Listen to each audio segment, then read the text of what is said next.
আসসালামু আলাইকুম।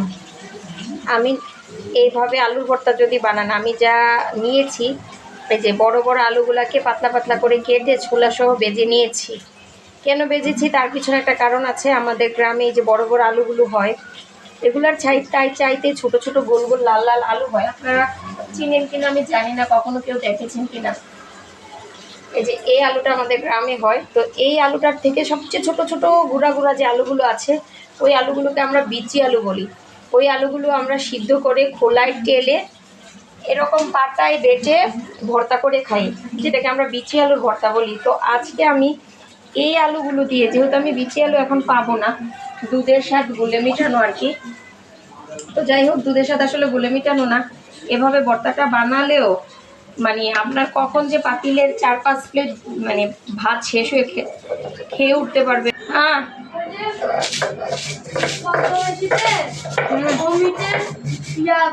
ছিল না লম্বা একটা, একটা ছোট ছিল না খাটো, ওই খাটোটার নাম কি? লাবণ্য। মানে বাস্তবে জানি না, সৌমিত্রা মনে হয়। এই কার্টুনটা, এই ভিডিওটাতে ওনাকে দেখাচ্ছে। ইয়ে নাই, কি যেন বলে, লবণ ওই 2 প্যাকেটে আমি ঢালছিলাম সেদিন। তুমি বললে না লবণ আছে, লবণ 2 প্যাকেটে আমি ঢালছিলাম, নাই তো, এটা ডিটারজেন্ট। তো সেদিন আর লিখিস, এটা একটা কমন জিনিস যেটা সব কিছুতে লাগে।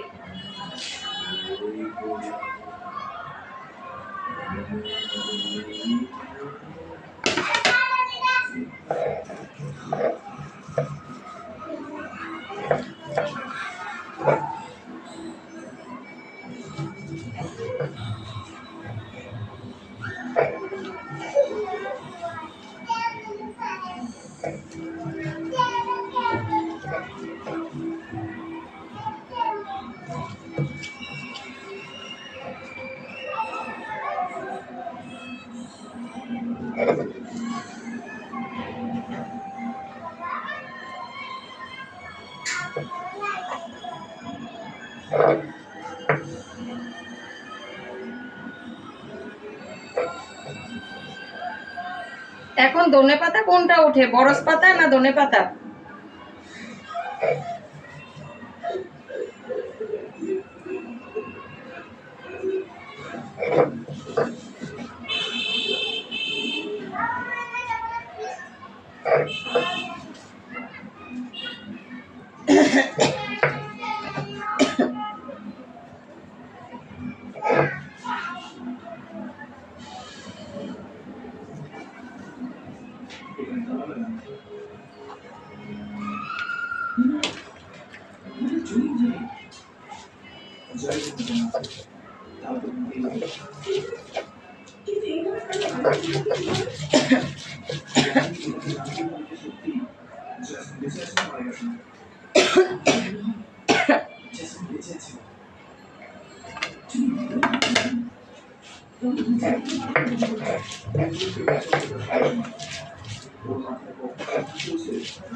আমি এখানে কালো হাত খাচ্ছেন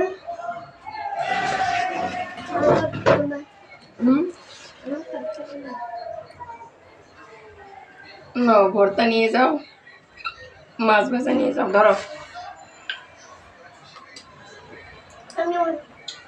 একটু ভর্তা নাও।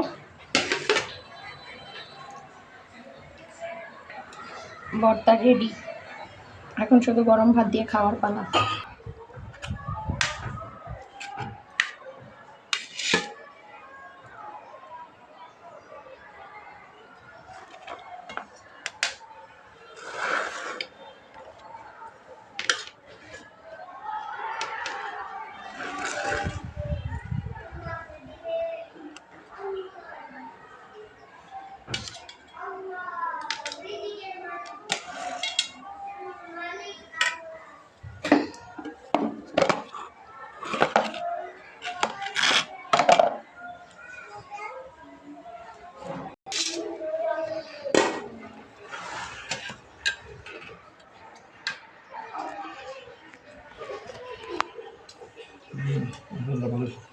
খায়ও না টায়ও না কা মশলা ভালো আমি দিতেছি এতক্ষণে। আরে আলু ভর্তা বলি কন্ট্রাক্ট করে এসে কি হবে মন্ডলীকে বলতেই বলছিলাম অলঙ্কার মঠ রায় ফ্যাশন রামেশ্বর থেকে তোমরা কথা ছিল আমরা দ্বন্দ্ব সুমিলা ধরা হচ্ছে তো সমস্যা হচ্ছে ওই একটা এফআইআর আপনার আমাদের এখানে হাই হাই কয় দিলে এই প্রত্যেক কোন জায়গায় হাই হাই রে অলঙ্কার মঠ আলিপুরে বাইরে যাইতে হবে। এতক্ষণ কোথায় ছিলা? কি সমস্যা আপনাদের সমস্যা সেটাই আপনি বেতন দেওয়া বলতে যাবো বেতন রামেশ্বর প্রতিভাবান কেউ না